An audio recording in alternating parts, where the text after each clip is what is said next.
I'm Ann Hefner, Associate Professor of Communication. In this video, we'll look at different ways to deal with conflict to achieve a positive outcome. Conflict is inevitable in almost every long-term relationship, whether it be with friends, family members, or romantic partners. How we handle conflict when it arises affects those relationships. In fact, conflict handled well can actually bring us closer. It's important to look at how we respond to conflict so that we can improve outcomes and resolve the conflict.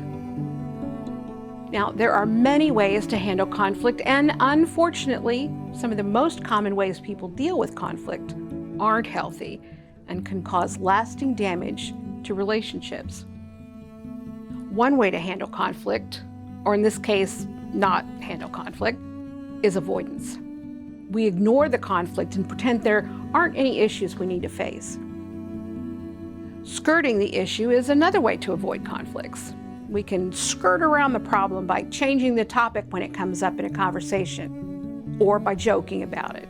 For example, a friend says, "Hey, you still owe me $20 from last month," and you respond jokingly, "Send the bill to my agent."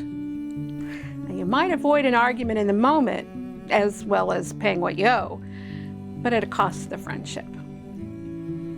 Sometimes people use sniping. Instead of talking about a problem, you make negative comments to the other person. Your body language might communicate frustration or even anger. Then you bail out of the encounter by leaving or refusing to interact further. Another way to handle conflict is accommodation or surrender.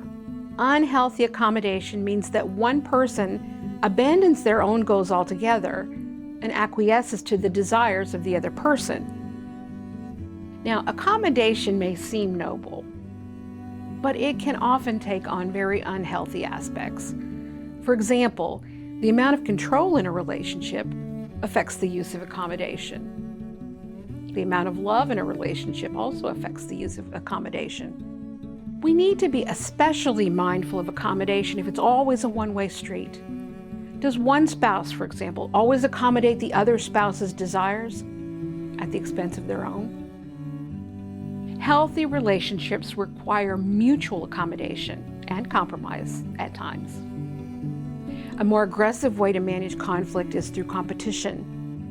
In a competition, we may have an open and clear discussion of the clash between our goals and someone else's goals, but we do so in a way that seeks to win, to achieve our desires without regard for the other person. Competition within a conflict can trigger defensiveness and cause the conflict to escalate. Another negative way to handle conflict is through reactivity. If you engage with another person by exploding in anger, that's reactivity. Yelling and crying are also reactive within a conflict. In extreme cases, a person might try to deal with conflict by becoming verbally or physically abusive. So, as we've seen, there are many negative ways to handle conflict.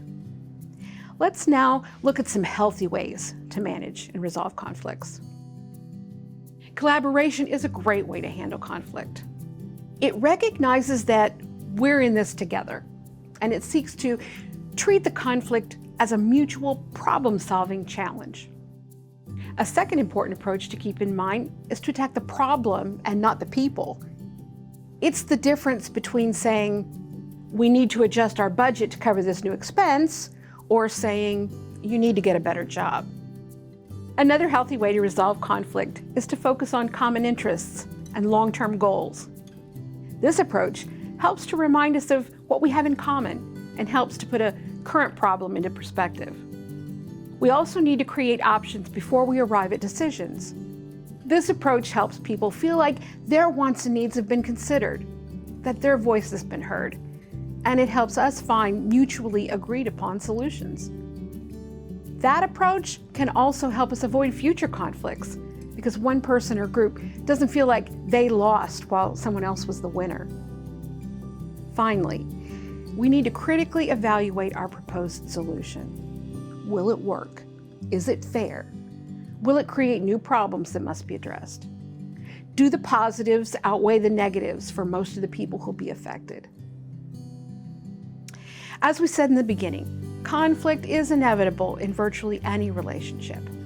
How we choose to handle those conflicts will go a long way in determining whether our relationships are healthy and in determining our own happiness and satisfaction in life. To learn more, look for our other videos on effective communication.